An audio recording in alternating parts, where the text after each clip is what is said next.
நம்ம இப்போ ஒரு கேம் விளையாடணும். हम लोग अभी एक गेम हमने खेला, थोड़ा ध्यान दीजिएगा, थोड़ा ध्यान दीजिएगा।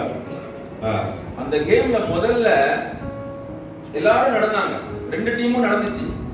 थोड़ा ध्यान दीजिएगा, उस गेम में हमारे भाई लोग भी चल रहे थे, हमारे बहन लोग भी चल रही थी। ரெண்டு டீம்லயும் 8 பேர் தான் இருந்தாங்க. दोनों टीम में 8 लोग थे। எல்லாருக்கும் ஒரே மாதிரியான பலூன் தான் கொடுக்கப்பட்டது. सबको एक बराबर बलून दिया गया था। எல்லாரும் கொடுக்கப்பட்டிருந்த லக்கு ஒரே இலக்கு தான். और सबको एक ही जो है लक्ष्य दिया गया था। ஆனா முதல் தடவை அவங்க போகும்போது जब वे लोग पहली बार जा रहे थे, 4 ஸ்டெப் கூட போக முடியல. और वे लोग 4 कदम भी नहीं चल पा रहे थे, बलून गिर जाता था। 4 ஸ்டெப்ல 4 பேரோட பலூன் 4 பக்கமும் போயிடுச்சு. और 4 कदम रखते रखते चारों का बलून 4 दिशा में चला गया। சத்யேந்தர் டீம்ல இரண்டாவது ஸ்டெப்ல போயிடுச்சு. और सत्येंद्र राय का टीम में दूसरा कदम में ही बलून उड़ने लगा। दीदी का टीम एटलीस्ट 4 स्टेप्स, और जो है हमारे चंदा बहन का टीम जो कम से कम 4 कदम आगे बढ़ा। அதே டீம் தான், और उसी वही टीम है, அதே பலூன்ஸ் தான், और वही बलून है। இரண்டாவது தடவை போகும்போது जब दूसरी बार जब लोग गए, கொஞ்சம் பலூனை கீழே விடாம லெக்க போய் அடைய முடிஞ்சது. और जो है पहले जैसे बलून को गिराए बिना आप जो है लक्ष्य तक पहुंच पाए। ஏன்னா முதல்ல அவங்க இஷ்டத்துக்கு நடந்தீங்க. क्योंकि पहले बार जब चल रहे थे अपने मन से चल रहे थे, कोई इधर चल रहा है, कोई रफ्तार में चल रहा है, कोई जो है ना धीमा चल रहा है, उस प्रकार चल रहे थे। அப்படி நடக்கும்போது जब हम लोग ऐसे चलते हैं, உங்கள்ட்ட கொடுக்கப்பட்ட பலூன் கீழே விழுந்துச்சு, और आपके हाथ में जो दिया गया था बलून भी नीचे गिर गया, உங்க டீமும் போய் சேர முடியல, और आपका पूरा टीम भी वहां तक नहीं पहुंच सका। ஆக ஒரு கிறிஸ்தவ ஓட்டம் என்பது इसलिए हमारा मसीह जीवन में दौड़ का मतलब இந்த உலக பிரகாரமான ஓட்டம் போல इस संसार का जो दौड़ है उसके समान தனியாக ஒரு மனிதன் மட்டும் ஓடுகிற ஓட்டம் அல்ல.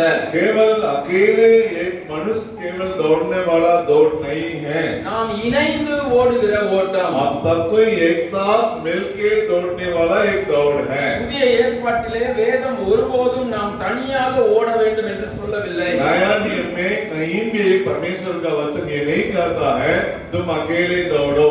பழைய ஏற்பாட்டிலே எல்லாரும் பாவம் செய்தவர்களா இருந்தபடியால் पुराने नियम में सारे लोगों ने पाप किया था।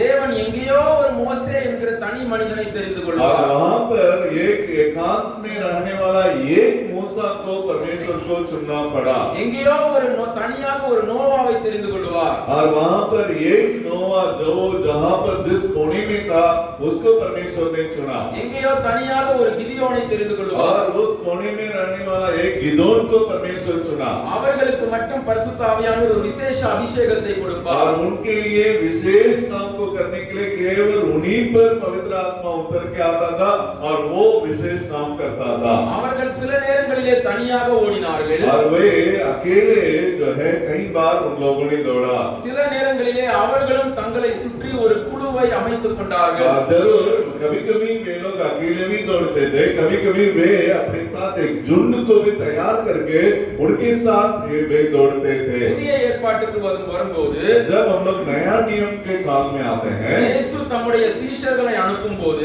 जब यीशु मसीह अपने चेलों को सुसमाचार का सेवा में भेज रहा था, அவர்களை கூட நீங்கள் 2 பேராக போங்கள் என்று சொன்னார். और उनको प्रभु यीशु मसीह ने कहा 2-2 करके उनको प्रभु ने भेजा। இயேசு அவர் வெளிப்பட்ட போது கூட और जब यीशु मसीह जब प्रकट हुए, அவர் மேசியாவாக இருந்தாலும் और वे यीशु मसीह खुद मेसिया होने के बावजूद அவர் தேவ குமாரனாக और இருந்தாலும் वो परमेश्वर का पुत्र होने के बावजूद உலகத்தின் பாவங்களை சுமந்து தீர்க்கிற ஆட்டுக்குட்டியாக और இருந்தாலும் वे प्रभु यीशु मसीह सारे लोगों का पाप को उठाने वाला मेमना रहने के बावजूद இந்த उலகத்தின் அவருடைய ஊழிய பாதையிலே और इस संसार में जब उनका जो सेवकाई का दौड़ है, அவரும் தனியாக ஓடவில்லை. वो यीशु मसीह भी अकेले कभी नहीं दौड़ा। அவர் ஊழியம் ஆரம்பித்த உடனே और जब वो यीशु मसीह सेवा शुरू किया தன்னோடு கூட இருக்கும்படியாக 12 பேரை அவர் தெரிந்து और கொண்டார். अपने साथ रहने के लिए 12 चेलों को चुना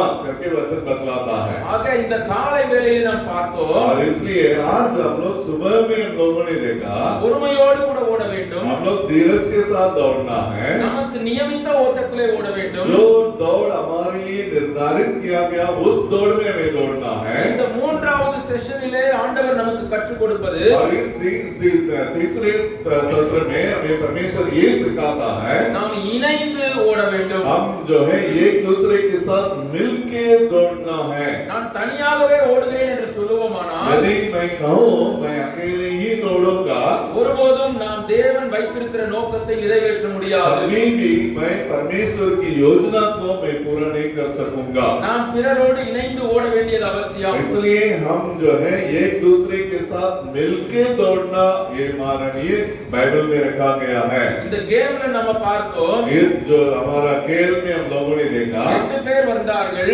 8 लोग आए அந்த 8 பேரும் ஒரே உயரமுடையவர்கள் அல்ல. और जो है 8 लोग जो है वो एक ही जैसे वो लंबे नहीं थे, कोई नाटे थे, कोई लंबे थे. ஒருவர் ஒல்லியாக இருப்பார், இன்னொருவர் குண்டாக और இருப்பார். उनमें से एक दुबले थे और एक थोड़ा मोटे थे. எல்லாரும் ஒரே நிறமுடையவர்கள் அல்ல. और वे लोग जो है देखने पर एक लोग जो है सब कोई एक ही रंग के नहीं थे. எல்லாரும் ஒரே வயதுடையவர்கள் அல்ல. और उनमें उन लोग को यदि आप देखेंगे एक ही उम्र का रहने वाले नहीं थे. எல்லாம் ஒரே படிப்புடையவர்கள் அல்ல. और उनमें से हर कोई एक ही प्रकार का पढ़ाई पढ़े हुए लोग नहीं थे. ஒரு சிலர் நல்ல வெள்ளையா இருந்தாங்க, और कुछ लोग जो है और गोरे भी थे. ஒரு சிலர் என்ன மாதிரி கருப்பா இருந்தாங்க, और कुछ लोग हमारे जैसे सांवले भी थे. ஒரு சிலர் என்ன மாதிரி அழகா இருந்தாங்க. और कुछ लोग मेरे जैसे बहुत सुंदर भी थे. நான் அழகா இல்லையோ அப்படி பாக்குறீங்க? क्या? கொஞ்சம் சிரிக்க கூடாதா? क्या आप लोग जो है मुस्कुरा नहीं रहे हैं ना भैया? अपने बारे में बोल रहे हैं कि हम बहुत सुंदर थे. ஆனாலும் அவர்கள் எல்லாரும் சேர்ந்ததுதான் ஒரு அணி, ஒரு டீம். अभी नाटे लंबे और दुबले और मोटे और जो है सांवले और जो है गोरे सब मिला हुआ एक टीम है. இப்படி வெவ்வேறு நிலைமையில் உள்ள மனிதர்களை தேவன் ஊழியத்திலே இணைக்கும் போது, जब उस प्रकार कई प्रकार के बातें होने के बावजूद परमेश्वर उनको एक बना के एक टीम बनाता है. சத்ருவானவன் அவர்களுக்குள் ஒரு காரியத்தை செய்கிறான். और उस प्रकार हम लोग एक टीम होने के बावजूद शैतान जो दुष्ट है वो एक काम को करने के लिए प्रयास करता है. அது என்ன? वो क्या है? அவர்களுக்குள் இருக்க வேண்டிய ஒரு மனதை அவன் கெடுத்து போடுகிறான். शैतान जो है हमारे मध्य में एकता जो है एक मन को बिगाड़ने के लिए बहुत प्रयास करता है. ஒன்றுக்கும் மேற்பட்டவர்கள் இணைந்து செய்ய வேண்டிய அந்த ஊழியமானது, और जो है परमेश्वर की इच्छा तौर तरीका यही है एक जन नहीं परंतु 2 या 3 मिलके जो काम को करना है. அவர்களுக்குள் அந்த ஒரு மனம் இல்லாமல் போகும்போது जब उनके बीच में एकता बिगड़ जाता है அவர்களால் இணைந்து ஓட முடிகிறதில்லை. और वहाँ पर एक मन के साथ वो दौड़ नहीं पाते हैं. இப்பொழுது நான் பேசுறேன், அண்ணன் டிரான்ஸ்லேட் பண்றாங்க. अभी भैया बोल रहे हैं, हम उनका अनुवाद कर रहे हैं. நான் ஒன்னு பேசி அண்ணன் ஒன்னு பேசினா உங்களுக்கு ஒண்ணும் புரியாது. अभी मान लीजिए ये कुछ बात बोलेंगे, हम अपने मन से कुछ बोलेंगे तो आपको कोई बिल्कुल समझ में नहीं आएगा. அப்ப எங்க ரெண்டு பேருக்குள்ள முதலாவது ஒரு மனம் தேவை. हमारे बीच में पहले एक मन होना जरूरी है.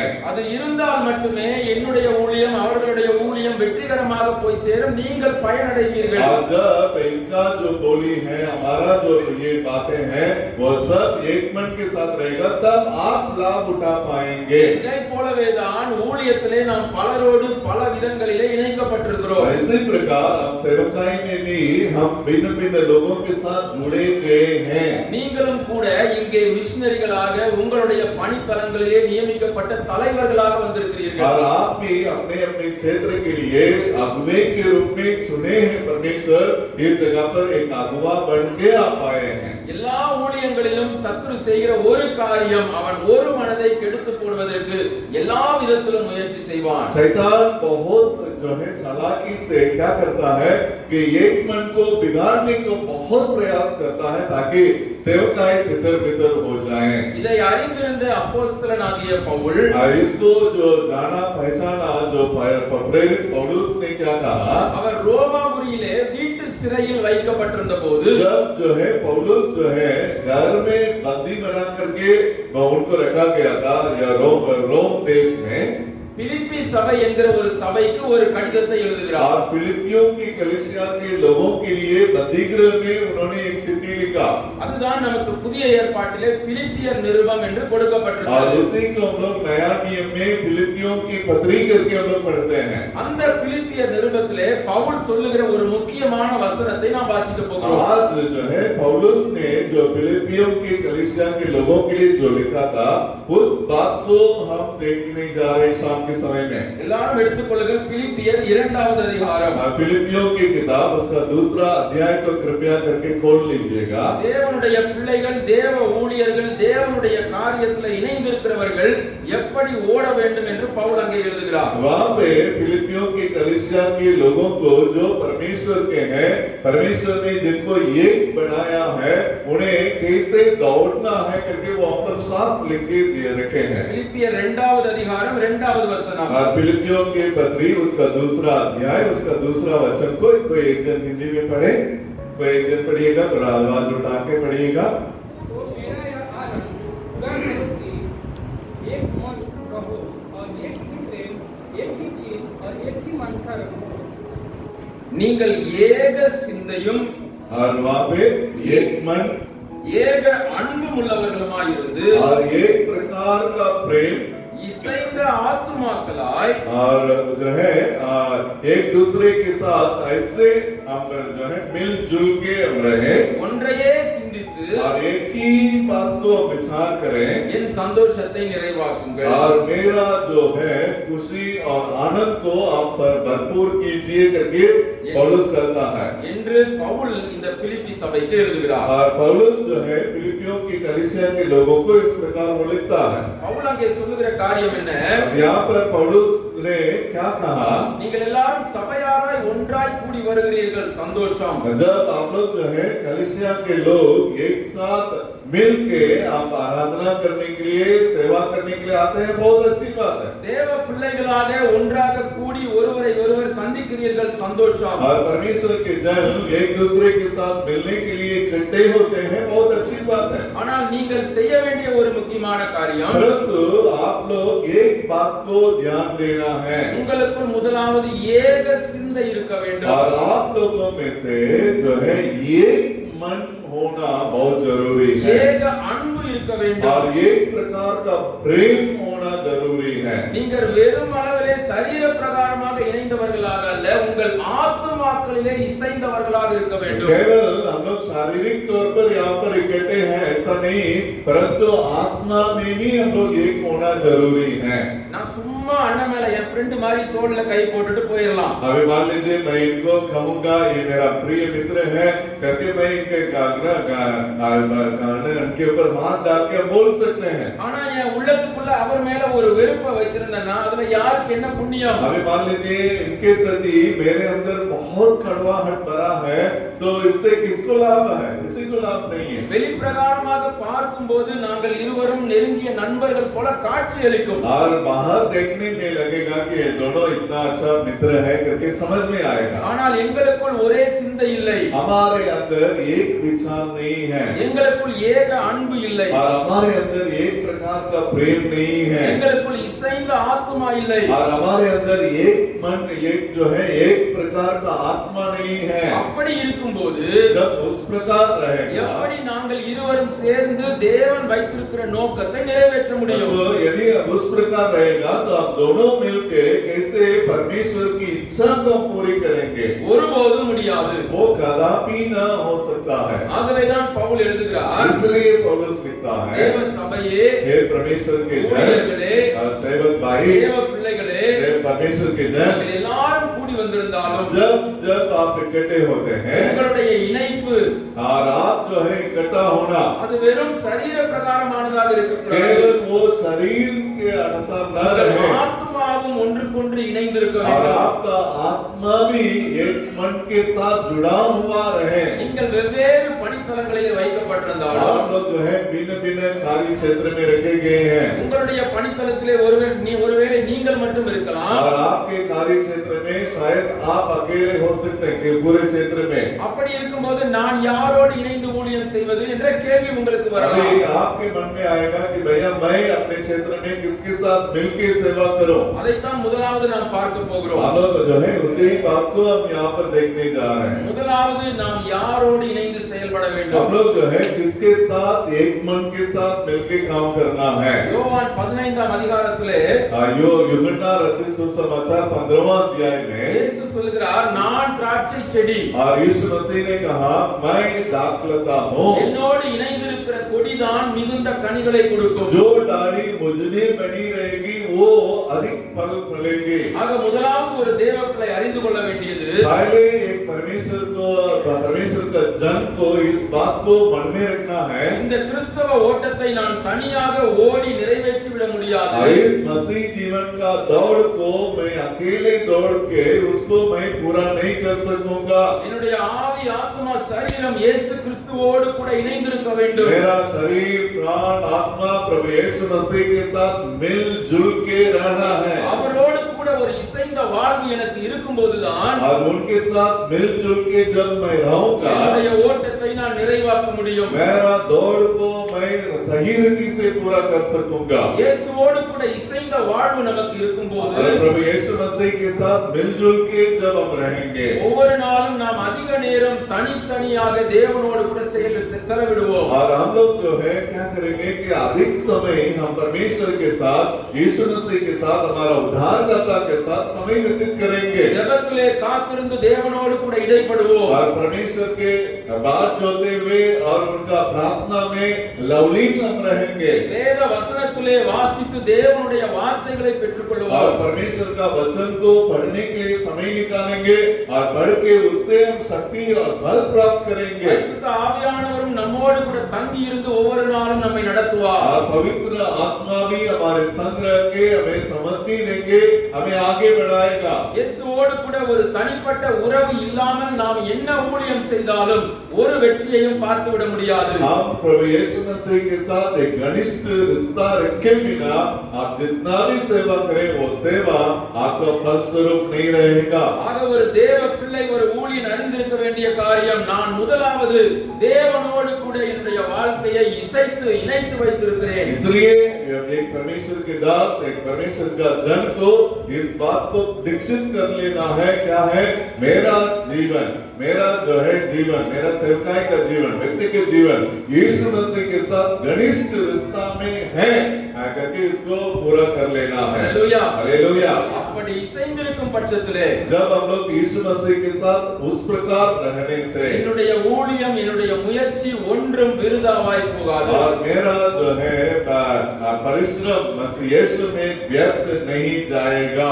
இன்றைக்கு யோசித்து பாருங்கள், आज आप अपने आप को जरा सा जांचें, परखें। கொடியாகிய நான் திராட்சை செடியாகிய அவரோடு கூட இணைந்திருக்கிறேனா? मैं जो डाली है उस दाखलता में मैं सटा हूँ या अलग हूँ करके जांच लें। அப்படி இல்லாத பட்சத்திலே यदि ऐसा न हो, தேவன் இன்றைக்கு ஒரு வாய்ப்பு உங்களுக்கு கொடுக்கிறார். परमेश्वर और एक मौका आपके लिए देना चाहता है। மீண்டுமாக உம்மோடு கூட அந்த உறவை புதுப்பித்துக் கொள்ளுகிறேன் என்று அறிக்கையிடுங்கள். प्रभु और एक बार उस दाखलता में मैं डाली प्रभु और रहने के लिए मैं अपने आप में निर्णय लेता हूँ करके निर्णय लीजिएगा। தேவன் அந்த புதிய உறவை மீண்டும் கட்டி எழுப்புவார். और जो नया जो रिश्ता है आज प्रभु के साथ, उस रिश्ता को प्रभु यीशु और मजबूत करेगा।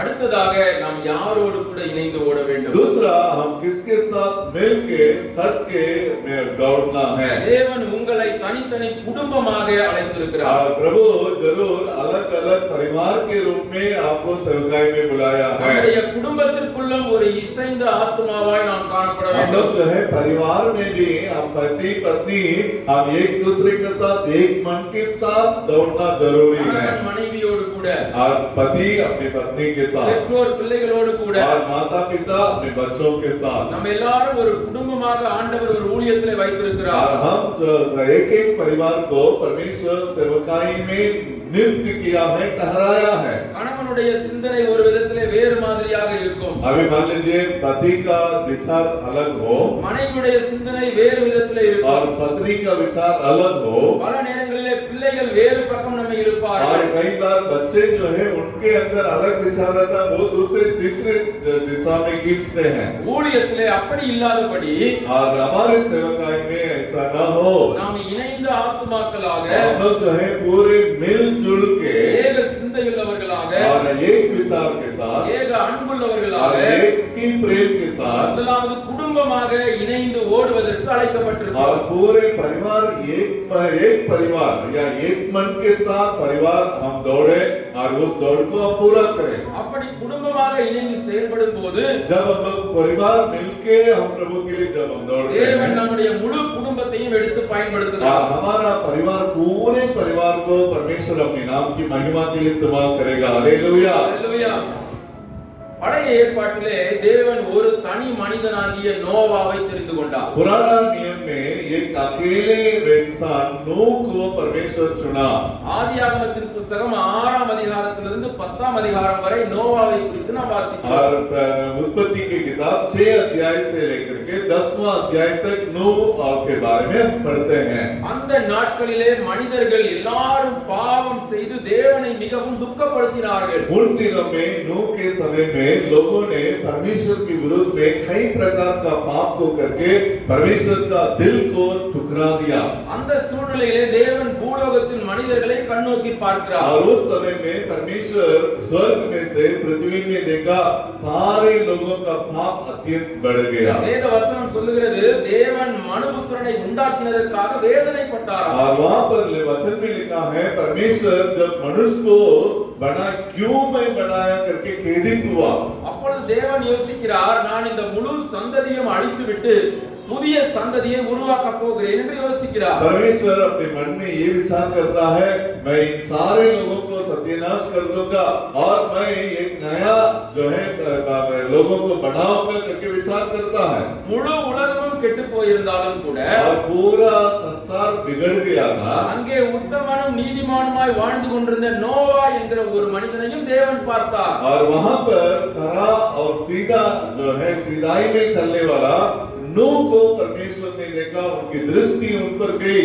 ஒரு நாள் அந்த மனிதனை தேவன் சந்திக்கிறார். और एक बार परमेश्वर उस नूह को जो है आमने सामने नूह से बातचीत करता है। நோவா, இந்த முழு உலகத்தையும் நான் அழிக்க போகிறேன். हे नूह, मैं पूरा संसार को जल प्रलय के द्वारा मैं नाश करने जा रहा हूँ। உன்னை கொண்டுதான் ஒரு புதிய சந்ததியை உருவாக்க போகிறேன். मैं अभी तुम्हारे द्वारा से ही मैं पृथ्वी में एक नया काम करने जा रहा हूँ। நோவாவுக்கு அது எப்படி நடக்க போகிறது என்று புரியவில்லை. नूह ये नहीं जान रहा है कि ये कैसे होगा, किस प्रकार काम होगा। தேவன் பேச பேச கேட்டுக்கொண்டிருக்கிறார். और जब वो जो है नूह ने जो परमेश्वर ने कहा उसको ध्यान से सुन रहा है। தேவன் சொல்லுகிறார், நான் பூமியிலே மழையை அனுப்ப போகிறேன். और परमेश्वर ने कहा मैं जो है मेघ बरसाने जा रहा இந்த हूँ முழு பூமியையும் தண்ணீரினால் நான் அழிக்க போகிறேன் என்று ஆண்டவர் சொல்லுகிறார். और जल प्रलय आने वाला है। जल पूरा पृथ्वी को जल से मैं नाश करूंगा। அதுவும் நோவாவுக்கு புரியவில்லை. और वो भी नूह को समझ में नहीं आया,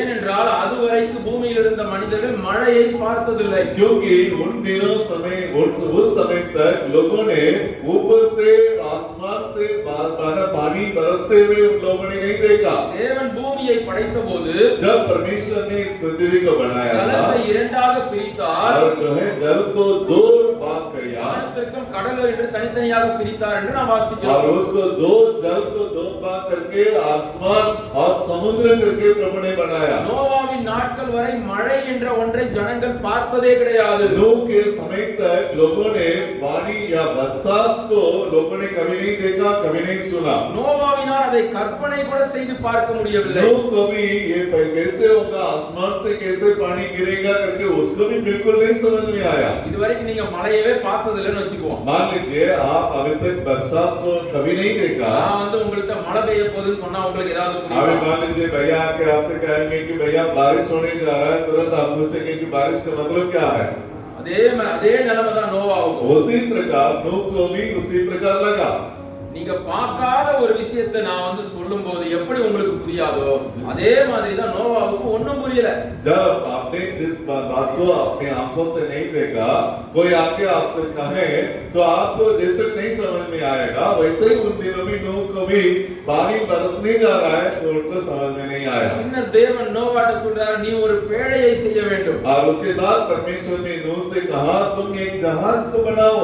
ஆண்டவரே அதற்கு மெஷர்மென்ட்லாம் கொடுக்கிறார். और परमेश्वर स्वयं जो है उसका नापी को दे रहा है, என்ன மரத்துல செய்ய வேண்டும் என்று और சொல்கிறார். किस प्रकार का पेड़ में उसको बनाना है, அதிலே 3 அடுக்கு இருக்க வேண்டும். और उसमें 3 स्तर होना है, இத்தனை அடி நீளம் இருக்கணும், और इतने लंबाई होना இத்தனை அடி है, அகலம் இருக்கணும், इतना चौड़ाई होना இவ்வளவு है, உயரம் இருக்கணும். इतना ऊंचाई रहना है। எல்லாத்தையும் நோவா குறித்து வைத்துக் और கொள்கிறார். सबको नूह ने परमेश्वर जो जो कहा उसको अच्छा से लिख लिया। எல்லாரும் நன்றாக கவனியுங்கள். यहाँ पर ध्यान दीजिएगा, தேவன் நோவாவுடைய குடும்பத்தோடு பேசவில்லை, நோவாவிடத்தில் மட்டுமே பேசினார். वहाँ पे परमेश्वर नूह के परिवार से बात नहीं किया, केवल परमेश्वर नूह से बात किया। தேவன் பேசிவிட்டு போய்விட்டார். और परमेश्वर नूह से बात करके चल दिया। இப்பொழுது நோவா தேவன் தந்த தரிசனத்தை நிறைவேற்றியாக வேண்டும். अभी नूह जो परमेश्वर से जो दर्शन उसको मिला है, उस दर्शन को अभी पूरा करना है। நோவா யோசிக்கிறான், நான் எப்படி இத்தனை பெரிய தரிசனத்தை நிறைவேற்றுவது?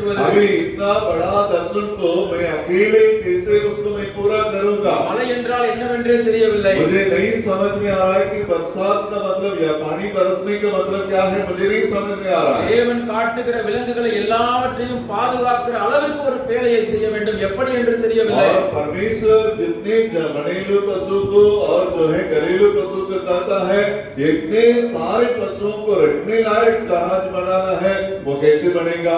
பூமியில் இருக்கிற மனிதர்கள் எல்லாரும் பாவம் செய்து கெட்டு போயிருக்கிறார்கள், ஆக அவர்கள் எனக்கு உதவி செய்ய மாட்டார்கள். अभी समस्त पृथ्वी के लोगों ने परमेश्वर के विरुद्ध में पाप किया है, इसलिए वो पापी लोग आके इनको तो मदद नहीं करेंगे। அப்பொழுது நோவா உட்கார்ந்து யோசித்துக் கொண்டிருந்திருப்பார் என்று நான் நினைக்கிறேன். मैं इस प्रकार सोच रहा हूँ कि नूह बैठ के पानी कैसे बरसेगा, जहाज कैसे बनेगा करके वो सोच रहा होगा। அப்பொழுது நோவாவுடைய மனைவி அங்கே வந்திருப்பார்கள் என்று யோசிக்கிறேன். मैं इस प्रकार कल्पना करता हूँ, उस समय में नूह की पत्नी वहां पर आई होगी। என்ன மரத்தடியில சாப்பிடாம உட்கார்ந்து இருக்கீங்க, வீட்டுக்கு வாங்க சாப்பிட வாங்கன்னு கூப்பிட வந்திருப்பாங்க. अरे भैया, क्या क्या पेड़ के तले बैठ के बिना खाए बिना सोए ऐसे बैठ के रात और दिन क्या सपना देख रहे हैं? உடனே நோவா சொல்லி இருப்பார், तुरंत नूह ने कहा होगा, சாப்பாடா இப்ப முக்கியம், अभी क्या भोजन का बहुत जरूरी है क्या? நான் தேவாதி தேவனுடைய சத்தத்தை கேட்டிருக்கிறேன். मैं परमेश्वर जो आकाश और पृथ्वी को बनाया उसके आवाज को मैं सुना। உடனே இந்த அம்மாவும் என்னங்க சொன்னார் ஆண்டவன் கேட்டிருப்பாங்க. भाई तुरंत नूह की पत्नी पूछी होगी कि आपसे वो सर्वशक्तिमान परमेश्वर ने क्या बोला? பூமியில மழை பெய்ய போலாம். और तुरंत ये बोला होगा कि पृथ्वी में मेघ या पानी बरसने जा रहा है। அந்த அம்மா தலையை சொரிஞ்சிருக்கும். और तुरंत वो सिर को ऐसे ऐसे करके ये तो पागल हो गया। சொரிஞ்சிட்டே இருக்கும்போது அடுத்து நோவா சொல்லி இருப்பார், अभी वो ऐसे ही सोचते समय में नूह कहा நம்ம होगा, தான் பேழையை கட்டணுமா? देखो परमेश्वर बोल दिया कि तुम जहाज बनाओ। அந்த அம்மா யோசிச்சிருக்கோம், நம்ம ஃபேமிலிக்கு மட்டும் நினைச்சிருக்கோம். और तुरंत ये सोची होगी कि ओ ठीक है हमारे परिवार के लिए ना काफी बहुत अच्छा है, உடனே वो सोची होगी। உடனே நோவா சொல்லி இருப்பாரு, சின்ன பேழை இல்லம்மா, பெரிய பேழை, எல்லா விலங்குகளையும் அடைச்சு வைக்கிற அளவுக்கு பெரிய பேழை. तुरंत ये नूह बोला होगा, नहीं जैसे तुम सोच रही हो कि छोटा सा नहीं, बहुत लंबा बहुत चौड़ा बहुत ऊंचा बनाने के लिए परमेश्वर बोला है। நம்ம ஊர் மனைவிமார்களா இருந்திருந்தால் अभी हमारा देश के पत्नी होती नूह की पत्नी जैसे, இந்த ஆளுக்கு வயசாகி போச்சு, अभी वो बोलेगी कि इनका तो ये तो बुढ़ा हो गया, ये तो ढीला हो गया, दिमाग खराब हो गया। தேவன் வந்தாராம், परमेश्वर आया है और परमेश्वर बारिश को बरसाऊंगा और जहाज बनाने के ஒழுங்கா लिए। வீட்டுக்கு வந்து சாப்பிடுங்க. अरे भाई जैसे सपना छोड़ो, आओ घर पर आके खाना खा के सो दो। ஆனால் अभी நோவா தேவனுக்கு பயந்த மனிதனா இருந்தபடியினால் परमेश्वर का भय रखने वाला इंसान नूह था, அவனுடைய குடும்பத்தையும் கூட தேவ பயத்திலும் பக்தியிலும் நடத்தி இருந்தபடியினால் और वो परमेश्वर का भय और भक्ति में अपने पत्नी बच्चों को उसने पालन पोषण किया है। நோவாவின் மனைவியும் கூட தேவனுடைய தரிசனத்தை நம்ப தயங்கவில்லை. और नूह के पत्नी भी जो दर्शन नूह को मिला उस दर्शन पर वो भी विश्वास करती है। हालेलुया। தனி மனிதனாகிய மனிதனாகிய நோவாவுக்கு கொடுக்கப்பட்ட தரிசனம். और जो अकेले इंसान नूह को जो दर्शन मिला, वो दर्शन को वो उनकी पत्नी भी समझ गई அவனுடைய மனைவியோடு பகிர்ந்து கொள்ளப்படுகிறது. और वो अपनी पत्नी को भी उस दर्शन को बतला रहा है। தலைவர்களே, மிஷனரிகளே, நன்றாக அறிந்து கொள்ளுங்கள். यहाँ पर मेरे प्रिय जवान, मेरे प्रिय अगुवे, कृपया ध्यान दें। நீங்கள் குடும்ப தலைவர்களாக இருக்கலாம். आप परिवार का जो है मुखिया है। தேவன் உங்கள் இருதயத்திலே கொடுத்த பாரத்தை நீங்கள் உங்கள் மனைவிகளோடு பகிர்ந்து கொள்ள வேண்டியது அவசியம். आपके अंदर जो बोझ, जो दर्शन परमेश्वर देता है, वो अपने तक सीमित न रखे, अपने पत्नी को उस दर्शन को, उस बोझ को बांटे। நான் தான் குடும்ப தலைவன், தேவன் என்னோடு தான் பேசினார், நானே பார்த்துக் கொள்ளுவேன் என்று நீங்கள் செய்ய முடியாது.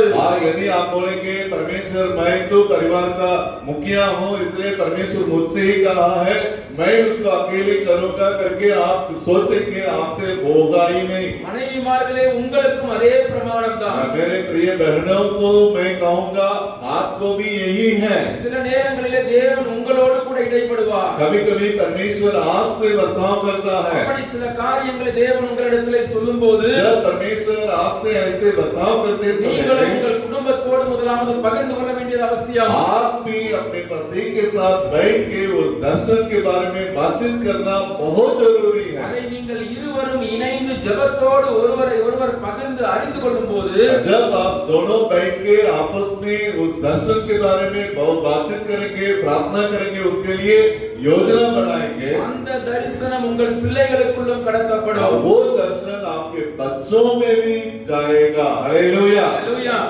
இப்பொழுது நோவாவும் நோவாவின் மனைவியும் என்ன நடக்கப் போகிறது என்பதை அறிந்து கொண்டார்கள். अभी नूह और उनकी पत्नी दोनों समझ गए कि अभी परमेश्वर के द्वारा आगे क्या योजना है। நோவாவுக்கு 3 குமாரர் இருந்தார்கள். नूह का 3 जो है சேம், காம், யாபேத். बेटा, 3 बेटे थे, அந்த 3 குமாரர்களுக்கும் திருமணமாகி மனைவிகள் இருந்தார்கள். और वो तीनों बेटों को शादी भी हो गया, बहू भी आ गई थी। ஆக நோவாவின் குடும்பத்திலே எத்தனை பேர்? अभी नूह के परिवार में कितने सदस्य हैं?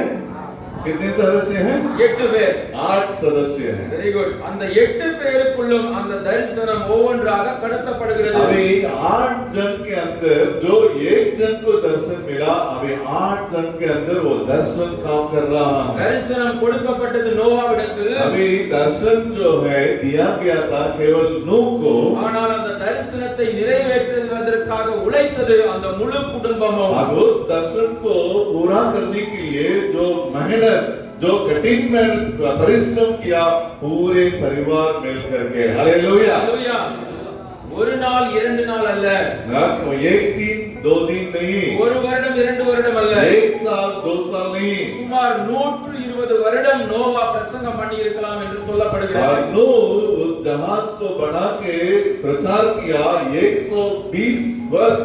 அத்தனை வருடமாக கஷ்டப்பட்டு அந்த 8 பேரும் இணைந்து அந்த பேழையை கட்டி முடித்தார்கள். 120 साल ये 8 जन मिलके उस जहाज को बना के पूरा किए।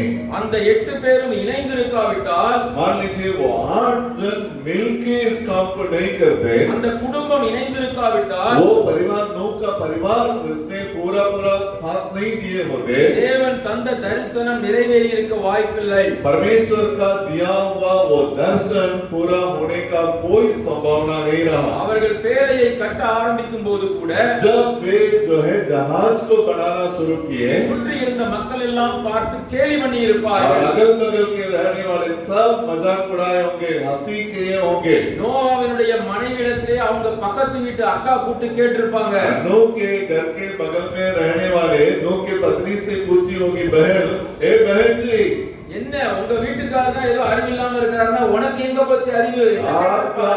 आपका पति का दिमाग देना हो गया तो आपके पास दिमाग नहीं है, उनको थोड़ा समझाइए करके बगल वाली बोली होगी। ஆனால் நோவாவின் மனைவி உலக சத்தத்திற்கு தன் காதை மூடிக்கொண்டார். और नूह की पत्नी संसार की आवाज के लिए कान नहीं लगाई, अपने कान को बंद कर ली, ஏனென்றால் நோவாவும் நோவாவின் மனைவியும் ஏக சிந்தை உள்ளவர்கள். क्योंकि नूह और नूह की पत्नी दोनों एक मन में रहने वाले हैं। நோவாவின் குமாரரை பார்த்து மற்ற வாலிபர்கள் கேட்டிருப்பார்கள், नूह के जो बेटे हैं उन लोगों को देख के अगल बगल में रहने वाले और भी जवान लोग पूछ रहा होगा, என்னடா நாங்கெல்லாம் வாலிப பசங்க உலகத்தை என்ஜாய் பண்ணிட்டு இருக்கிறோம், நீ என்னடா போய் வேலை செஞ்சுட்டு உட்கார்ந்திருக்கிறீங்க? अरे देखो हम लोग जो है तुम्हारे जैसे जवान है, हम लोग पूरा दुनिया का आनंद ले रहे, मजा ले रहे, तुम लोग जो है जहाज बना रहे करके इस काम में लगे हैं। அந்த மூன்று குமாரரும் கூட உலகத்தின் சத்தத்துக்கு செவி கொடுக்கவில்லை, ஏனென்றால் அவர்கள் ஏக சிந்தை உள்ளவர்கள். अरे तीनों जो है बेटे भी संसार की बातों पर कान नहीं लगा रहा है, क्योंकि हम लोग स्वर्ग का दर्शन को पूरा करना है। நோவாவின் மூன்று மருமக்கள்மார் இருந்தார்கள்,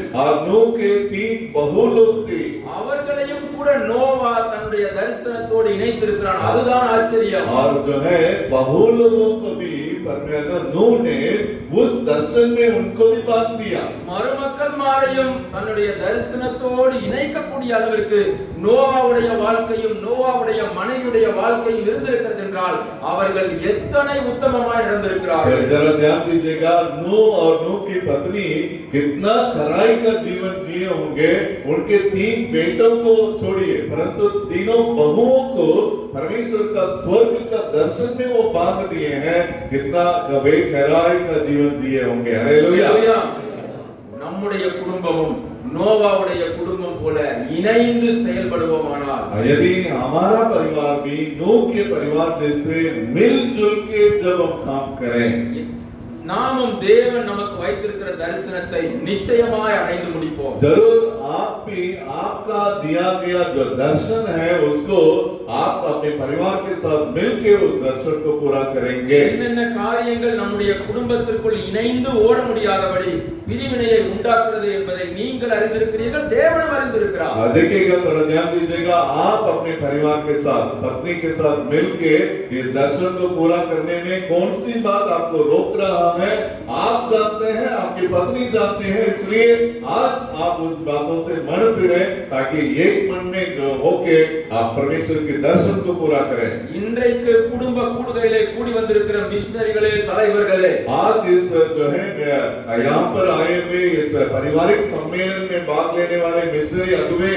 और बहन लोग, आपसे मैं बोल रहा हूँ, இன்றிலிருந்து ஒரு தீர்மானம் எடுங்கள். आज से एक निर्णय आप ले लें। நாங்கள் குடும்பமாக ஏக சிந்தையோடு செயல்படுவோம். हम पूरे परिवार मिलके एक मन के साथ हम आगे बढ़ेंगे ஏக அன்புள்ளவர்களாய் செயல்படுவோம். और एक समान प्रेम करते हुए हम आगे बढ़ेंगे இசைந்த ஆத்துமாக்களாய் செயல்படுவோம். और जो है एक दूसरे के साथ मिलजुल के हम रहेंगे। அப்படி தீர்மானம் எடுப்பீர்களானால் यदि आप उस प्रकार का निर्णय लेते हैं, தேவன் உங்கள் விருப்பத்தை நிறைவேற்றுவார். परमेश्वर आपके द्वारा अपना दर्शन को पूरा करके आपकी इच्छा को भी पूरा करेगा। हालेलुया।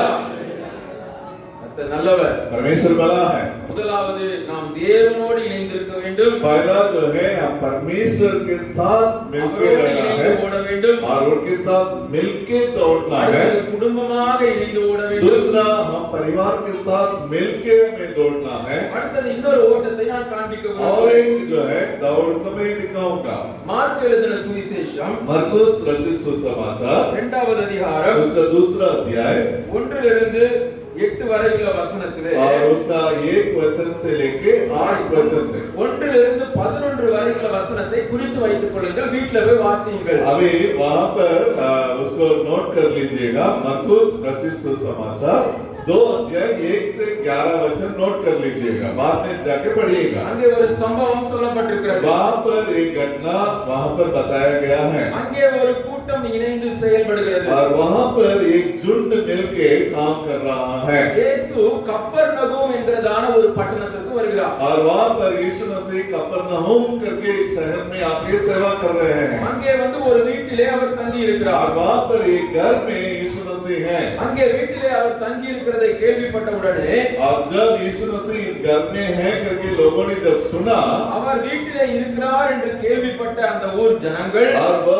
इस घर में ठहरा है करके लोगों ने जब सुना, 2வது வசனத்திலே சொல்லப்பட்டிருக்கிறது, दूसरा वचन में इस प्रकार लिखा है, உடனே வாசலுக்கு முன்னும் இடம் இல்லாதபடிக்கு அங்கு கூடி வந்தார்கள், அவர்களுக்கு வசனத்தை போதித்தார். और वहां पर लिखा है लोग जो है अंदर प्रवेश करने के लिए भी जगह नहीं है, उतना लोग खड़े हैं और वहां पर उन लोग को प्रवेश मसीह ने उपदेश दिया। இங்கே ஏகமாய் கூடி இருக்கிற ஒரு கூட்டத்தை அங்கே மார்க் எழுதி வைத்திருக்கிறார். मरकुस अपने सुसमाचार में इस प्रकार लिख रहे हैं, यहाँ पर एक मन के साथ एक झुंड खड़ा है। இந்த கூட்டம் எதற்காக கூடி வந்திருக்கிறது? और यहाँ पर ये लोग क्यों इकट्ठे हुए हैं? இயேசுவை பார்க்க வேண்டும், और यहाँ पर यीशु मसीह को देखना है அவருடைய வசனத்தை கேட்க और வேண்டும், उनके वचन को सुनना है அவர் செய்கிற அற்புதத்தை பார்க்க और வேண்டும் उनके द्वारा जितने महान काम होगा उसको देखना है। என்று சொல்லித்தான் और वहाँ पर ऐसे बोल के வீட்டுக்கு உள்ளேயும் யாரும் போக முடியாது, और घर के अंदर प्रवेश करने के लिए भी जगह नहीं है। வெளியே இருந்து யாரும் வெளியே போக முடியாது, உள்ள இருந்து வெளியே போக और முடியாது. भीतर से भी कोई बाहर नहीं जा सकता,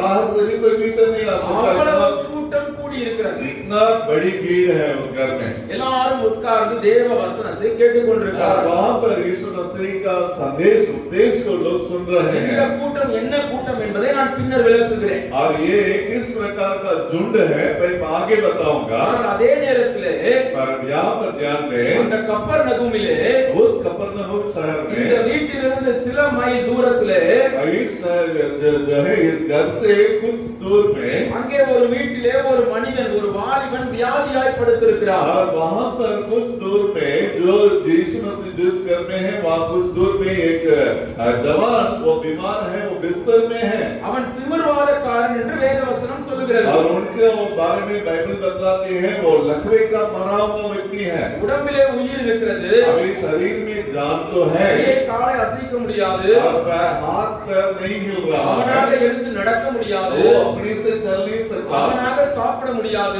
वो अपने से खा नहीं सकता। எத்தனை ஆண்டுகள் அப்படி இருந்தான் என்று நமக்கு தெரியாது. और कितने साल से वो इस प्रकार का हालात में है नहीं पता। அப்படிப்பட்ட கொடிதான வியாதி பிடித்த ஒரு மனிதன் அங்கே சில மைல் தூரத்திலே இருக்கிறார். और इस प्रकार एक बीमार व्यक्ति कुछ दूर में है।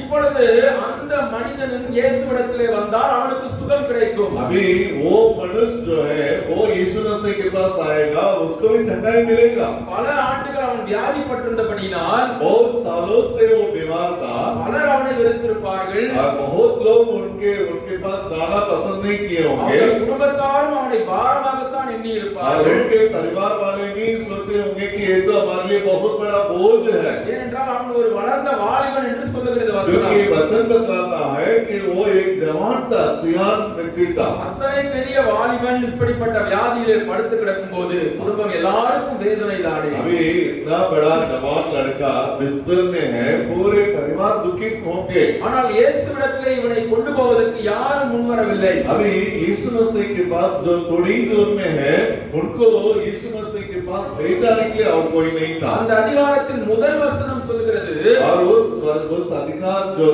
अध्याय दूसरा अध्याय का पहला वचन कहता है இயேசு மறுபடியும் கப்பர்நகூமுக்கு வந்தார். और यहाँ पर लिखा है यीशु मसीह फिर से कफरनहूम அப்படி पहुंचा। என்றால் என்ன अर्थம்? इसका मतलब क्या है? இதற்கு முன்னரும் இயேசு கப்பர்நகூமுக்கு इसका வந்திருக்கிறார். मतलब यीशु मसीह पहले भी कफरनहूम आया हुआ था। அப்பொழுதும் இந்த திமிர்வாதக்காரனை யாரும் இயேசுவினிடத்திலே கொண்டு வரவில்லை. उस समय में इस जो है लकवे का मरा हुआ व्यक्ति को यीशु मसीह के पास कोई नहीं लाया। ஆனால் இப்போது இயேசு வந்திருக்கிறார் என்பதை ஒரு 4 பேர் கேள்விப்படுகிறார்கள். अभी यीशु मसीह फिर कफरनहूम आए हैं करके 4 लोगों ने सुना அவர்கள் யார் என்று வேதம் குறிப்பிடவில்லை. और वो लोग 4 लोग कौन थे, कहाँ के थे, उनके बारे में कुछ विवरण नहीं है அவர்களுடைய பெயரும் எழுதப்படவில்லை. और उनके नाम पता कुछ भी नहीं है। அந்த 4 பேர் இயேசு வந்திருக்கிறார் என்கிற செய்தியை கேள்விப்படுகிறார்கள். और कफरनहूम शहर में यीशु मसीह अभी पधारे हैं करके उनको सूचना मिल रहा है ஒருவேளை அந்த 4 பேரும் அந்த திமிர்வாதக்காரனுடைய நண்பர்களாய் இருந்திருக்கலாம்.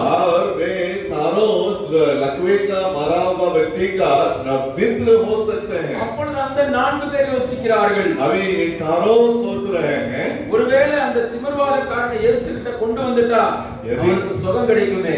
यदि वो लकवे का मरा हुआ जो हमारा मित्र है उसको कफरनहूम में यहाँ पर यीशु के पास लाए, शायद हो सकता है वो चंगाई को प्राप्त करे। அப்பொழுது ஒருவருக்கொருவர் பேசிக் கொள்ளுகிறார்கள். अभी आपस में चारों बात कर रहे हैं இவ்வளவு தூரம் தூக்கி தள்ளிட்டு வரணுமே. अभी इतना दूर ढोके कौन लाएगा उनको? அவனால நடந்து வர முடியாது. वो अपने से चलने का सामर्थ्य नहीं है। இன்னைக்கு இருக்கிற மாதிரி கார் கிடையாது, ஆம்புலன்ஸ் கிடையாது. और आजकल का जैसे कार है, एम्बुलेंस है, वैसा अपना सुविधा मंदिरों में नहीं ஏதோ था। ஒரு வண்டியில வச்சு தள்ளிட்டு வரணும். और ना तो जो है वो ट्राइसाइकिल में रख के लाने का भी साधन सुविधा नहीं था। அந்த வசதி எல்லாம் அன்னைக்கு இருந்துச்சான்னு நமக்கு தெரியல. उन दिनों में उस प्रकार का सुविधा नहीं। அவர்கள் பார்க்கிறார்கள், अभी वही लोग देख रहे हैं। இதுதான் வாய்ப்பு. अभी यही मौका है। இந்த வாய்ப்பை நாம் விட்டு விட்டோமானால் यदि इस मौका को यदि हम खो देंगे, இனிமேல் இயேசு எப்போது இங்கே வருவார் என்று நமக்கு தெரியாது. अभी आगे कफरनहूम में फिर से यीशु आएगा या नहीं आएगा मालूम नहीं। ஏற்கனவே ஒரு முறை வந்துவிட்டு போய்விட்டார். और पहले एक बार कफरनहूम में आके गया, आप लोगों को नहीं पता था। அப்பொழுது நாம் வாய்ப்பை தவற விட்டு விட்டோம். और एक मौका हमारे हाथ से फिसल चुका है। இப்பொழுதும் நாம் செயல்படாமல் இருப்போமானால் यदि हम इस समय में भी इस संदर्भ को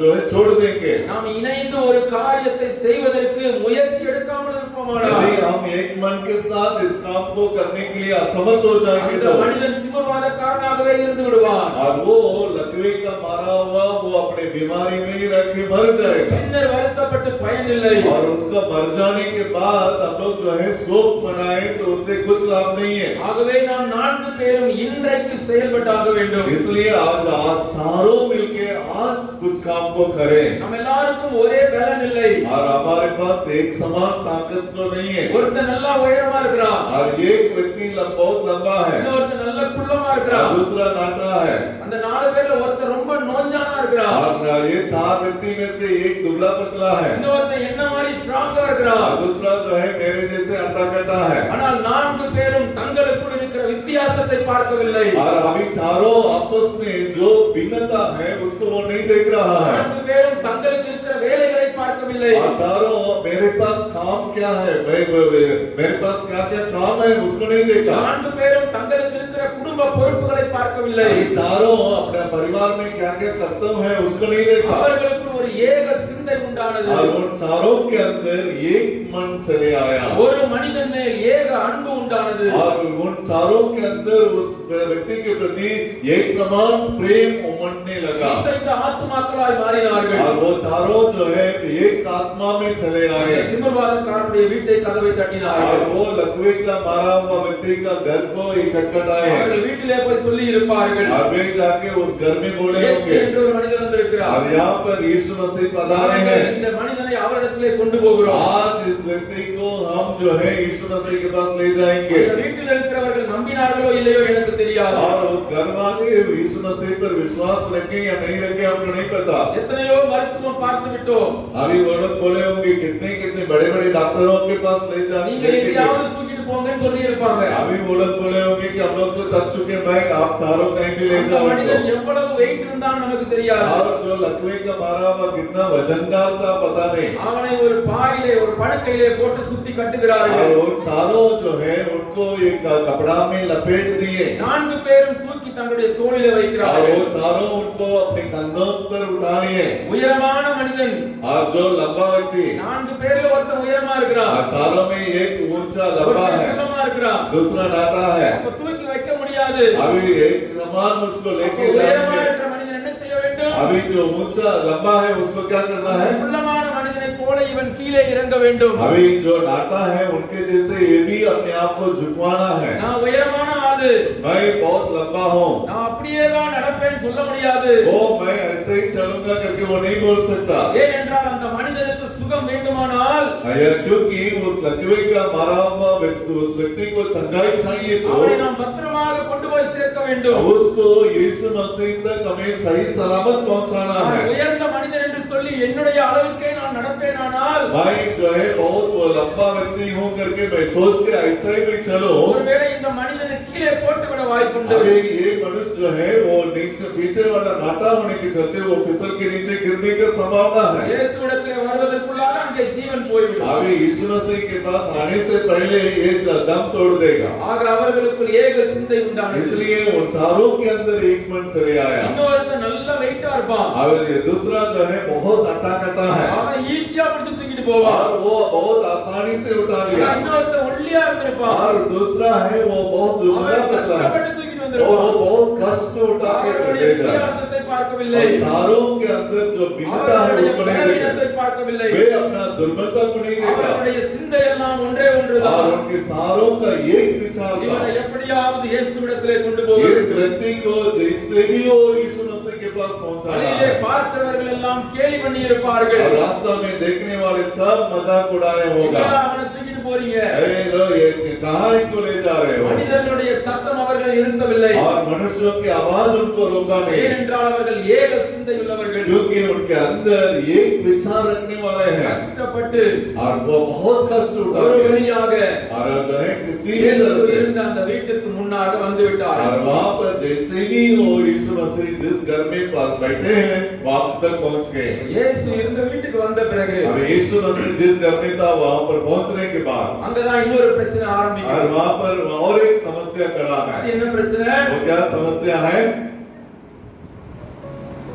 அங்கே வசனத்தை கேட்பதற்கு ஒரு கூட்டம் இருக்கிறது. और वहाँ पर वचन को सुनने के लिए भीड़ जमा है, இயேசுவை பார்ப்பதற்கு ஒரு கூட்டம் இருக்கிறது. और वहाँ पर यीशु को देखने के लिए एक भीड़ जमा அவர் है, செய்த அற்புதங்களை பார்ப்பதற்கு ஒரு கூட்டம் இருக்கிறது. और वहाँ पर उनके द्वारा जो चमत्कार काम है उसको देखने के लिए भीड़ है, அவரிடத்திலே அற்புதங்களை பெற்றுக்கொள்வதற்கு ஒரு கூட்டம் இருக்கிறது. और उनके द्वारा चमत्कार को पाने के लिए कुछ झुंड तैयार है, வெளியே ஒரு 4 பேர் நிற்கிறார்கள். और वहाँ पर 4 जन बाहर खड़े அந்த हैं। 4 பேர் தங்களுக்காக ஓடி வந்தவர்கள் அல்ல, वे चारों अपने लिए नहीं आए हैं, தங்களுடைய தேவைகளுக்காக வந்தவர்கள் वो அல்ல. अपनी जरूरत के लिए नहीं आए, என்னுடைய உழைப்பை கொடுத்து இவன் சுகம் பெற வேண்டும் என்று வந்தவர்கள்.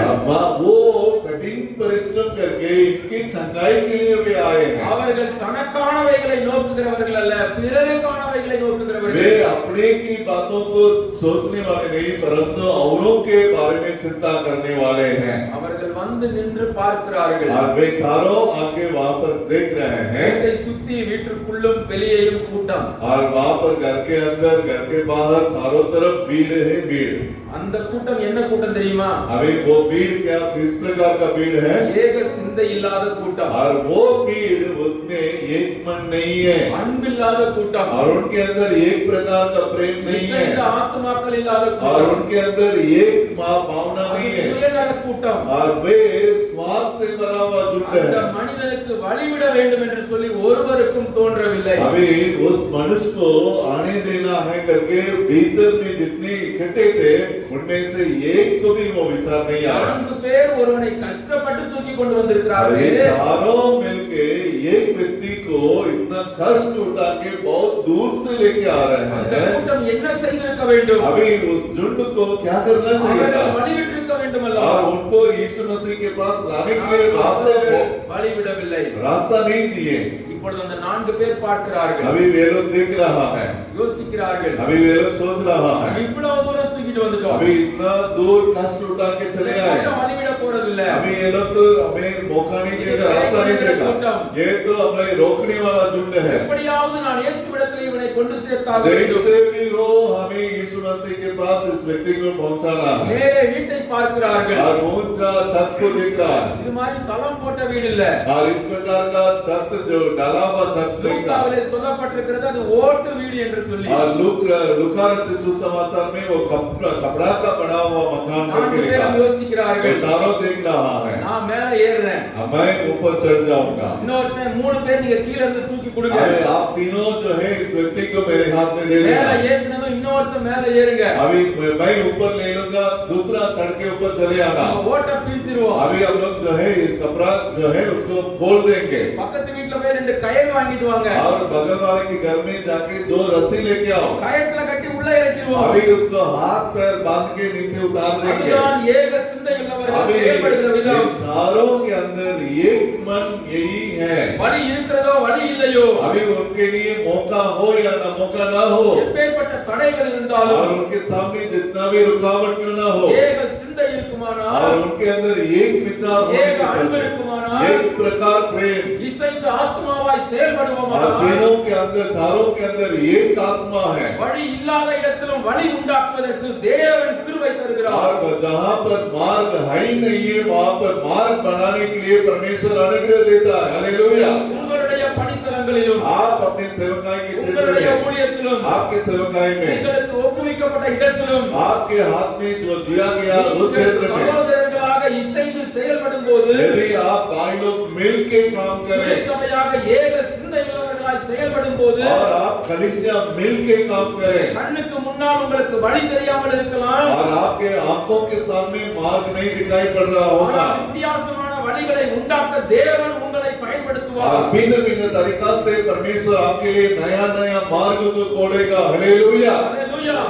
யாரும் அன்றைக்கு யோசித்திருக்க மாட்டார்கள். उन दिनों में कोई नहीं सोचा होगा। இந்த மனுஷனை போய் தூக்கிட்டு வந்திருக்காங்க, अभी इस लकवा का मारा हुआ व्यक्ति को लेके आया, இவ்வளோ கூட்டம் இருக்குது, इतना भीड़ है, இதுக்குள்ள எப்படி போக முடியும்? अभी इसके अंदर कैसे जाएंगे? இயேசுவை இன்னைக்கெல்லாம் பார்க்க முடியாது. आज यीशु मसीह से भेंट मुलाकात नहीं होगा। இப்படித்தான் பலர் சொல்லி அவர்களை சோர்வுக்குள்ளாக்கி और இருப்பார்கள். इस प्रकार कई लोग बोल के उनका उत्साह को घटा दिया होगा, ஆனால் அவர்களுக்குள் இருந்த ஏக சிந்தை, परंतु उनके अंदर जो एक ஏக அன்பு एक आत्मा एक प्रेम அவர்களை வித்தியாசமாய் செயல்பட और வைத்தது. उनको भिन्न तरीका से काम करने के लिए व्यवस्थित किया।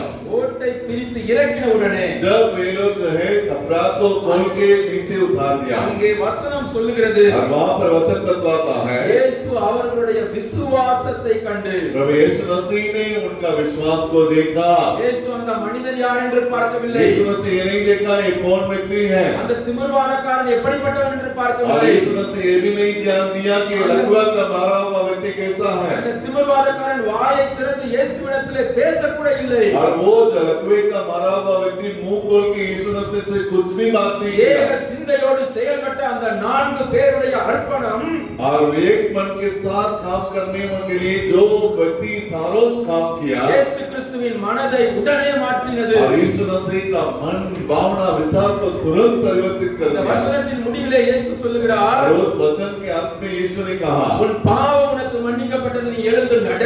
अभी तुम्हारा पाप क्षमा हो गया, अभी उठो चलो करके प्रभु ने कहा। திமிர்வாதக்காரன் என் பாவத்தை மன்னியும் என்று இயேசுவிடத்திலே கேட்கவில்லை. वो लकवे का मारा हुआ व्यक्ति ये नहीं बोला यीशु मेरा पाप को क्षमा कर दो, ஏக சிந்தையோடு செயல்பட்ட இந்த 4 சகோதரர்கள் மூலமாக और एक मन के साथ काम करने वाले ये चारों जो है जवान लोगों के चलते ஒரு மனிதனுக்கு அங்கே பாவ மன்னிப்பு உண்டானது. वहां पर एक व्यक्ति का पाप का क्षमा हुआ। நீங்களும் நானும் இணைந்து செயல்படும் போது, जब आप और हम एक मन के साथ मिलकर काम करें, சகோதரர்களாக சபை அங்கத்தினர்களாக ஊழியர்களாக இணைந்து செயல்படும் போது, जब हम लोग जो है प्रभु के जन प्रभु के दासी और जो है कलीसिया मिलके के सेवा करें, அது இந்த சமுதாயத்தின் பாவத்தை நிவர்த்தி செய்கிறது.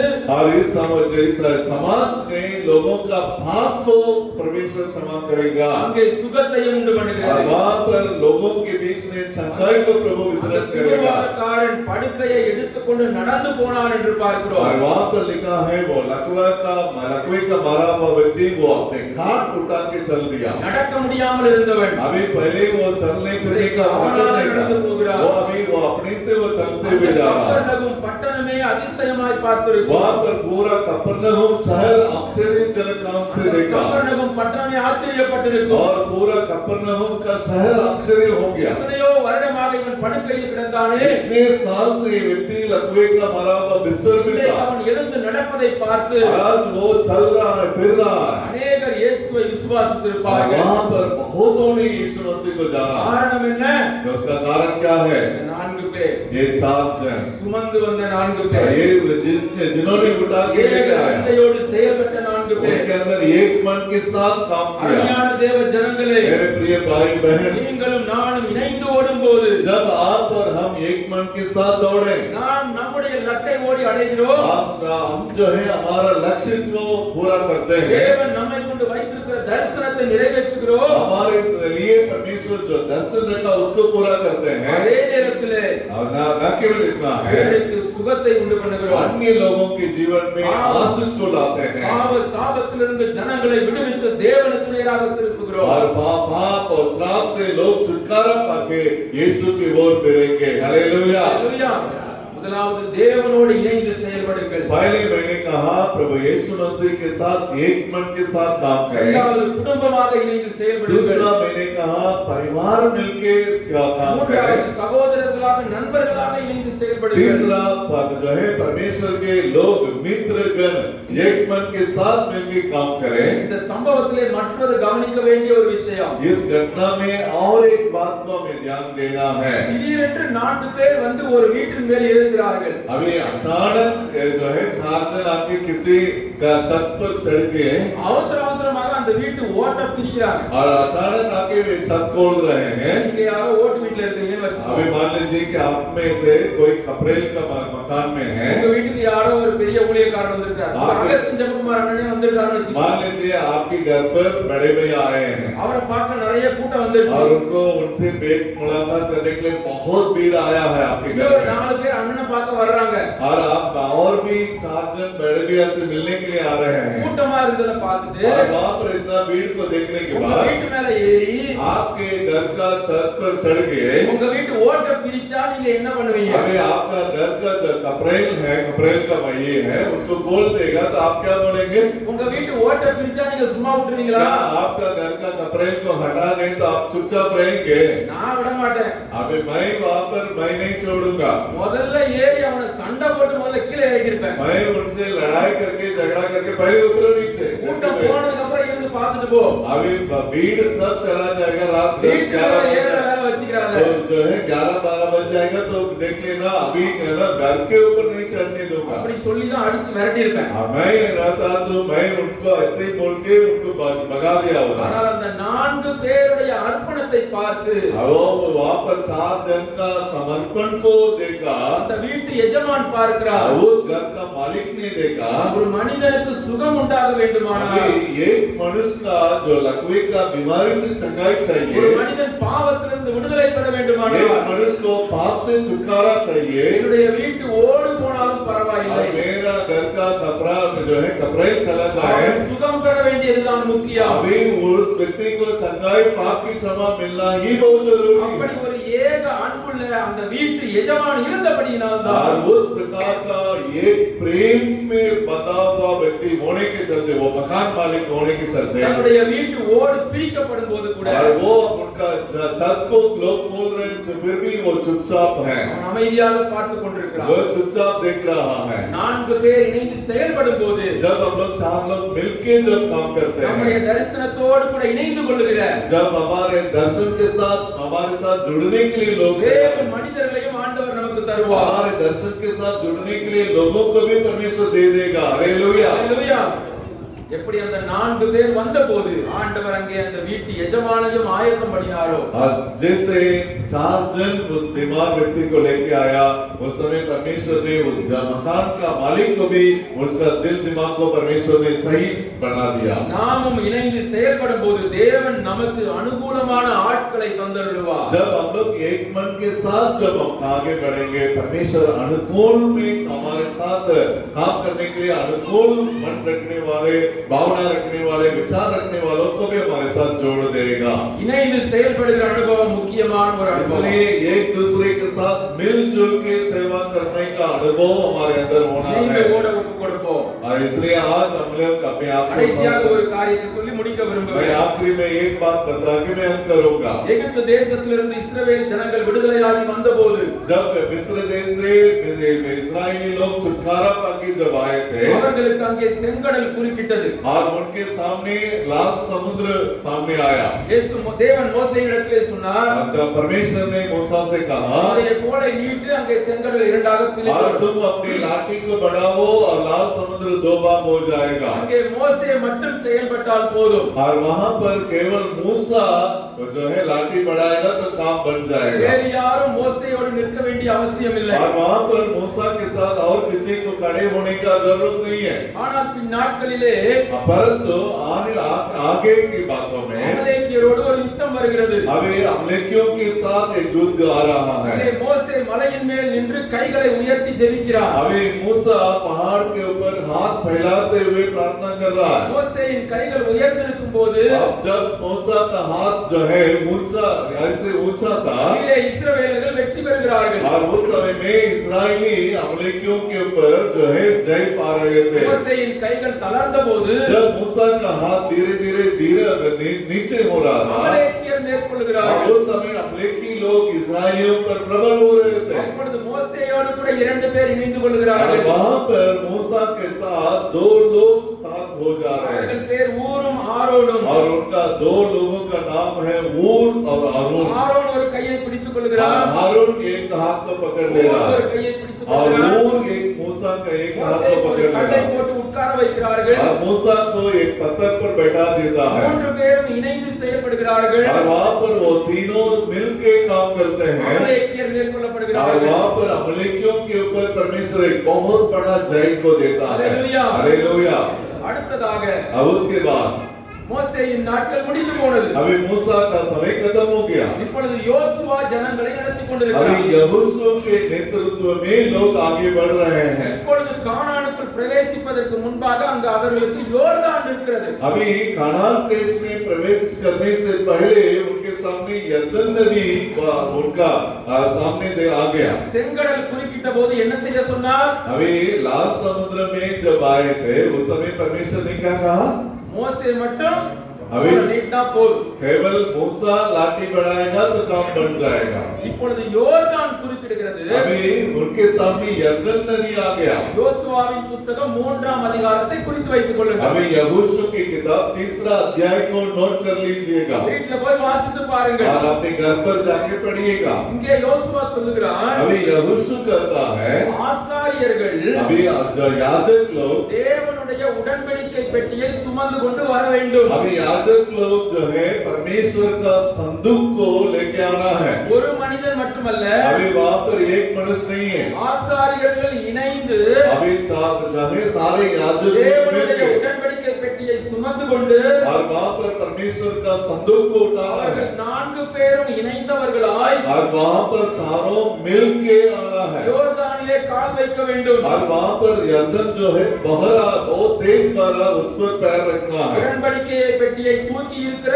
எல்லா ஆசாரியர்களுடைய கால்களும் அங்கே தண்ணீரிலே பட வேண்டும். संदूक को अपने कंधों पर उठाए हुए चारों याजक का पैर उस यरदन नदी में पड़ना है। அவர்கள் கால்கள் இணைந்து படும்போது जब वे लोग एक मन के साथ एक के बिना वहां पर पैर யோர்தான் रखेंगे, இரண்டாக பிளக்கும் என்று தேவன் கட்டளையிடுகிறார். परमेश्वर ने कहा चारों अपना पैर को रखेंगे तब यरदन जो है पीछे हट जाएगा। இதுதான் புதிய ஏற்பாட்டின் அனுபவம். यही नया नियम का अनुभव है। மோசேயை போல அந்த நாட்களிலே தனியாக செயல்பட்டது போல நாம் செயல்பட முடியாது. मूसा जैसे उन दिनों में अकेले लाल समुद्र की ओर हाथ बढ़ाया वो तरीका अभी नया नियम में नहीं है। இது எதை காட்டுகிறது? ये किस बात को दर्शाता है? ஊழியர்கள் இணைந்து செயல்பட வேண்டும். अभी ये जो है नया नियम में सेवक लोग मिलके से काम करना है உடன்படிக்கையை பெட்டியை சுமந்திருக்கிற ஆசாரியர்கள் और संदूक को उठाने वाले याजक தண்ணீரிலே கால் வைத்தபோது தண்ணீர் பிளந்தது. और पैर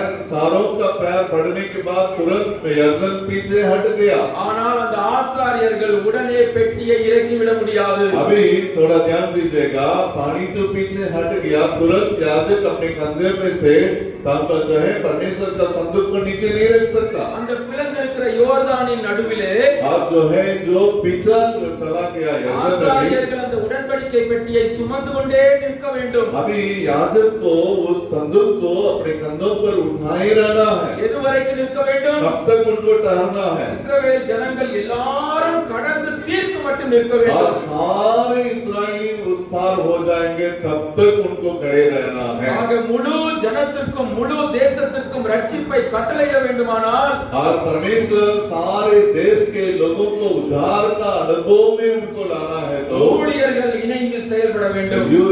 सारे सेवकगण मिलके सेवा करना है। அந்த இணைப்பு வர வேண்டுமானால் अब उस प्रकार का एक बनाना है தனி மனிதனாக நாம் தேவனோடு இணைய வேண்டும். अब हम लोग जो है व्यक्तिगत परमेश्वर के साथ जुड़ना நம்முடைய है குடும்பமாக இணைந்து ஓட வேண்டும். और परिवार मिलके प्रभु में जुड़ के सेवा நம்முடைய करना है சகோதரர்களாக விசுவாசிகளாக இணைந்து ஓட और வேண்டும். भाई लोग मिलके विश्वासी लोग मिलके सेवा करना है ஊழியர்களாகவும் இணைந்து ஓட और வேண்டும். सेवक लोग मिलके सेवा करना है। ஊழியர்கள் எதை சுமக்க வேண்டும்? जो है आप सेवक लोग किस बात को उठाना है? தேவனுடைய உடன்படிக்கை பெட்டியை சுமக்க வேண்டும். परमेश्वर का संदूक को उठाना है। எதை குறிக்கிறது? संदूक किस बात को दर्शाता है? தேவனுடைய பிரமாணத்தை சுமக்கிறவர்களாக, और परमेश्वर का जो बादशाह है उसको தேவனுடைய வார்த்தையை சுமக்கிறவர்களாக, परमेश्वर का वचन है उसको उठाना है। ஊழியர்களாகிய நீங்களும் நானும் இணைந்து செயல்படும் வரும்போது परमेश्वर का वचन को उठाए हुए आप और हम मिलकर सेवा करें। ஜனங்கள் யோர்தானை கடப்பார்கள். लोग जो है यर्दन को पार करते हुए जाएंगे। Hallelujah, hallelujah. வற்றாத நதியான யோர்தானும் வழிவிடும். अभी जो है जो बहुत तेज प्रभाव के साथ बहने वाला यर्दन भी मार्ग देगा। உங்களுடைய ஊழியத்திலே காணப்படுகிற யோர்தான் என்ன? अभी आपकी सेवा में आपके सामने जो है बहने वाला यर्दन क्या है? இதை கடப்பதற்கு வாய்ப்பே இல்லை என்று சொல்லி நீங்கள் மலைத்துக் கொண்டிருக்கிற யோர்தான் என்ன? आप सोच रहे होंगे भैया हमारे सामने यर्दन बह रहा है, इसको आप कभी भी पार करके उस पार नहीं जा सकते हैं। उस प्रकार का बात क्या है जो यर्दन के साथ जैसा आपके सामने दिखाई पड़ता हो? ஊழியர்களாகிய நீங்களும் நானும் அதை குறித்து இணைந்து ஜெபிக்கும் போது, இணைந்து செயல்படும் போது, जब हम लोग मिलके जो यर्दन आपके सामने बहुत बह रहा है उसके बारे में आप मिलके सेवक लोग मिलके प्रार्थना करेंगे तो அந்த யோர்தான் நிச்சயமாய் வழிவிடும். और वो यर्दन आपके लिए जरूर मार्ग देगा। हालेलुया। நீங்களும் நானும் கானானுக்குள் பிரவேசிப்போம். आप और हम उस कानान में आराम से प्रवेश करेंगे। நாம் மட்டுமல்ல, நம்மோடு கூட अनेகரை அழைத்து செல்வோம். न केवल हम प्रवेश करेंगे, हमारे साथ बहुत से लोग कानान में प्रवेश करेंगे। ஆக காலையிலே நாம் பார்த்தோம், इसलिए आज हम लोग सुबह में हमने देखा, பொறுமையோடு ஓட வேண்டும். इसलिए धीरज के साथ दौड़ना है நியமித்த ஓட்டத்திலே ஓட और வேண்டும். हमारे लिए जो नियुक्त किया हुआ दौड़ में दौड़ना है। கடைசி செஷனிலே ஆண்டவர் கற்றுக் கொடுக்கிறது, और इस आखिरी सत्र में परमेश्वर सिखा रहा है இணைந்து ஓடுங்கள். और हम मिलके दौड़े இணைந்து ஓடுவதற்கு தடையாயிருக்கிற எல்லா காரியத்தையும் விட்டு விடுங்கள். और आप और हम मिलके जो दौड़ने में जो भी रुकावटें हैं उसको आप कृपया करके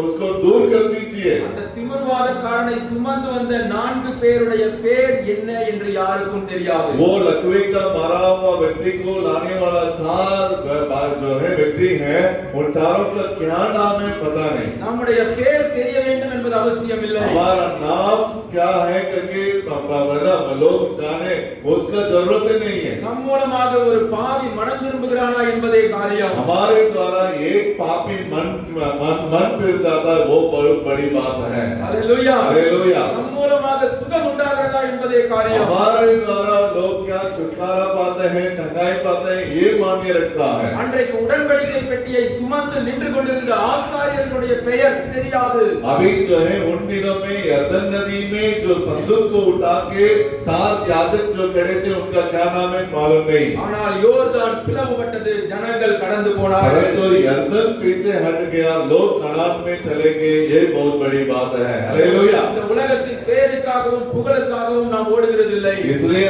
आज हम लोग संसार में नाम के लिए नहीं दौड़ते हैं और अन्य बातों को लालसा में हम लोग नहीं दौड़ते हैं। தேவன் என்னை கொண்டு வைத்திருக்கிற நோக்கத்தை நிறைவேற்றுவதற்காக நான் யாரோடும் இணைந்து ஓடுகிறேன். परमेश्वर का दर्शन को पूरा करने के लिए मैं किसी के साथ भी मिलकर मैं दौड़ सकता हूं ताकि परमेश्वर के पास लोग आ जाएं। हालेलुया। हालेलुया। நாளிலே ஒரு தீர்மானத்தோடு கூட इसलिए आज एक निर्णय के साथ நாங்கள் இணைந்து ஓட ஒப்புக் கொடுக்கிறோம் என்று हे प्रभु हम लोग मिलके दौड़ने के लिए समर्पण करते हैं। கர்த்தரிடத்தே ஒரு விண்ணப்பத்தை வையுங்கள். आइए हम परमेश्वर के सामने हम घुटना टेक के हम प्रार्थना करेंगे। தேவன் உங்களை இணைந்து ஓட உதவி செய்வார். परमेश्वर आपको एक मन के साथ दौड़ने के लिए मदद करेगा। ஜெபத்தை நடத்தும்போது ஒப்புக் கொடுங்கள். आइए हम प्रार्थना के समय में हम अपने आप को समर्पण करेंगे। Hallelujah, hallelujah. एक मन के साथ मिलके सेवा करने के लिए आइए हम सब कोई हालेलुया हालेलुया हालेलुया। विजय दिलाने वाले प्रभु की कोटि कोटि स्तुति हो, जीवन दाता यीशु राजा के जीवन स्तुति हो। विजय दिलाने वाले प्रभु की कोटि कोटि स्तुति हो,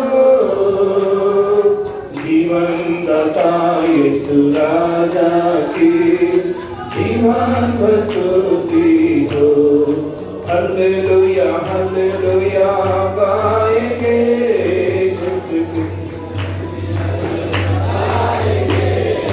हालेलुया हालेलुया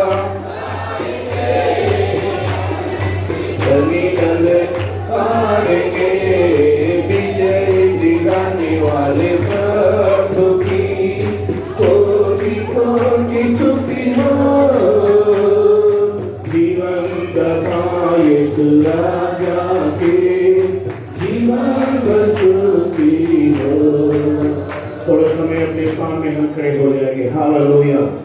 हम जबरदस्त प्रार्थना करने जा रहे हैं। 15-20 मिनट हम प्रार्थना करने जा रहे हैं। Hallelujah, hallelujah. 4-4 जन एक-एक जन 4-4 जन झुंड बना ले। हालेलुया, झुंड बना के गोल